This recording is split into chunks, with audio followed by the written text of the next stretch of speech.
Always. So, up next, we have the wonderful pleasure to be joined by Brad Hintze from Crestron. Brad, welcome. Thank you so much for joining us here today. Thank you. So glad to be here with you. Excellent. And now I gather you were waiting in the wings listening to our last segment and talking about steps and step count. Have you been keeping a close eye on your steps as well? No, I have not even dared look, but my body can tell. The body keeps the score. But the body keeps the score. And you know in Barcelona you're not going to bed anytime soon, so you could still start now. We say that every night. Right. And there is something about Barcelona, it is impossible to get to bed before 1 a.m. I don't know what it is. That's true. That. I've not figured out the trick. If you do, please tell me. I don't know it. Well, the people throwing these amazing parties every night, they don't want us to figure out the trick. No, so I don't think we're ever going to find it. So let's jump straight in. I'd love to talk about the 3 C's, content, collaboration, and control, and how Crestron make these as accessible and intuitive as possible with your products. Yeah, so at Crestron, we speak with so many customers and our integration partners about what they're trying to solve for the end customer. And there's 3 big areas. For every organization, it's all about how do you share content, right? And information, that's how your business runs. And then when you go into a space, how can you make it so that it's super easy to use that technology, right? So that anybody that walks in knows how to make it work. And then lastly, how do you enable really seamless collaboration, right? With those that are in the room, or if you need to bring any remote people. So that content control and collaboration piece is a really big need that every organization has. Now it takes many shapes and sizes and forms, and so we have invested so much energy in building technology to meet those 3 needs, whether it's one thing at a time or it's all 3. That's really what drives Crestron. Good stuff. And that feedback plays a vital role, and you guys are very well known for that, customer feedback and designing for that. So can you just tell me a little bit more about how customer-led design helps to influence your creative processes? Yeah, I think that we're at a really interesting moment for the industry, and there's so much research that shows that end users, more and more end users, the non-technical end users have expectations for how they want the technology to work, right? A decade ago, we were out there convincing people how it should work, but now they come in with some expectations, and so it's more important than ever that we listen to those non-technical people, the C-suite, the line of business heads that really, they want it to work their way. And so if you go in and you listen to it, and then you can deliver on it. And so it's a great thing to have that connection and to be able to meet those needs, but we all have to prioritize doing that. That's wonderful. I imagine from Crestron's perspective, you would love it if everyone was a Crestron house, if everyone used only Crestron products and it was all locked down that way. But why, sort of looking at it holistically, why are open ecosystems so important in your opinion? Well, just because it would be impossible for us to deliver all of the technology that an organization needs, right? It is just a fact of life that you want to enable customers to choose the best of each category, and we want to go deep on the areas where we prioritize. And so we've always focused on having an open ecosystem so that customers can choose the best of a particular category and then integrate it in, right? And that's the best way for them to build a really complete system and solution. And then now, we couldn't have a segment if we're not talking about the return to work, right? Yeah. Return to office.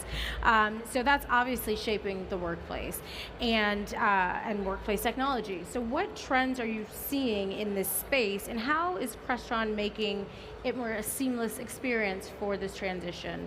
Yeah, I think that, early in the, earlier in the winding down of the pandemic, everybody was focused on hybrid, remote and hybrid work.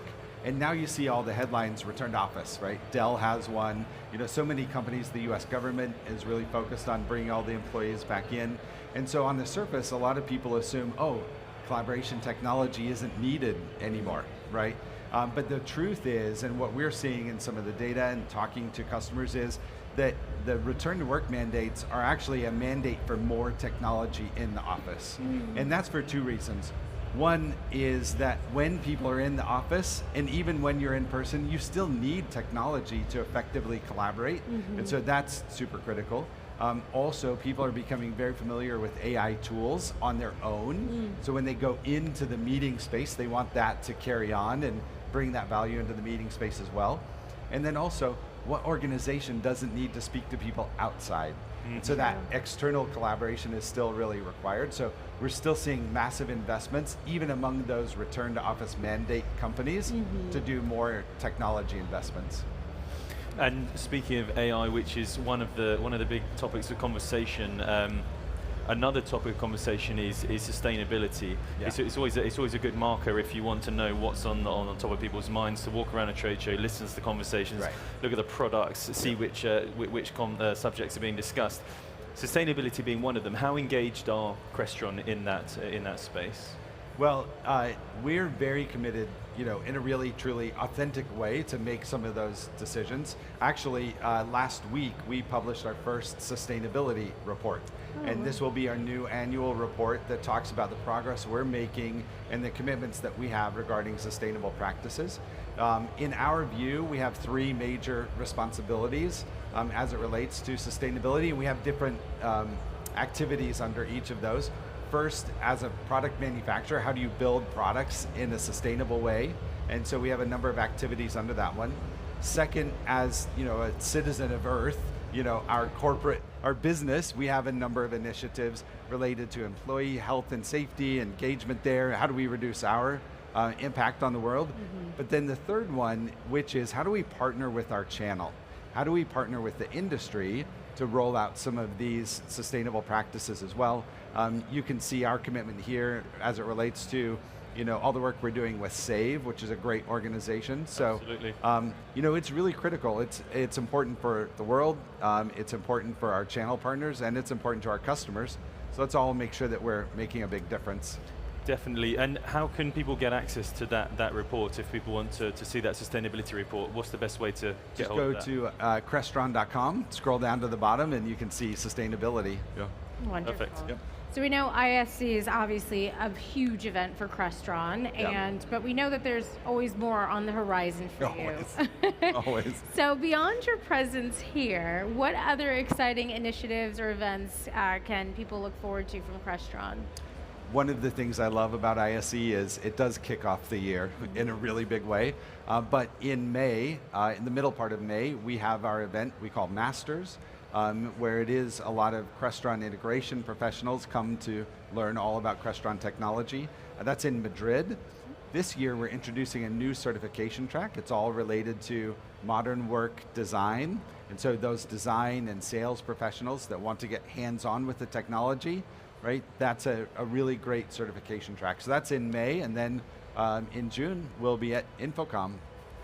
It'll be here before you know it. I know, just a few months away. There we go. Thank you so much indeed for sitting down with us today. Best of luck getting to bed before 1 a.m. I will. And enjoy the final day of the show tomorrow. Yes, thank you so much. Wonderful. Thanks for joining.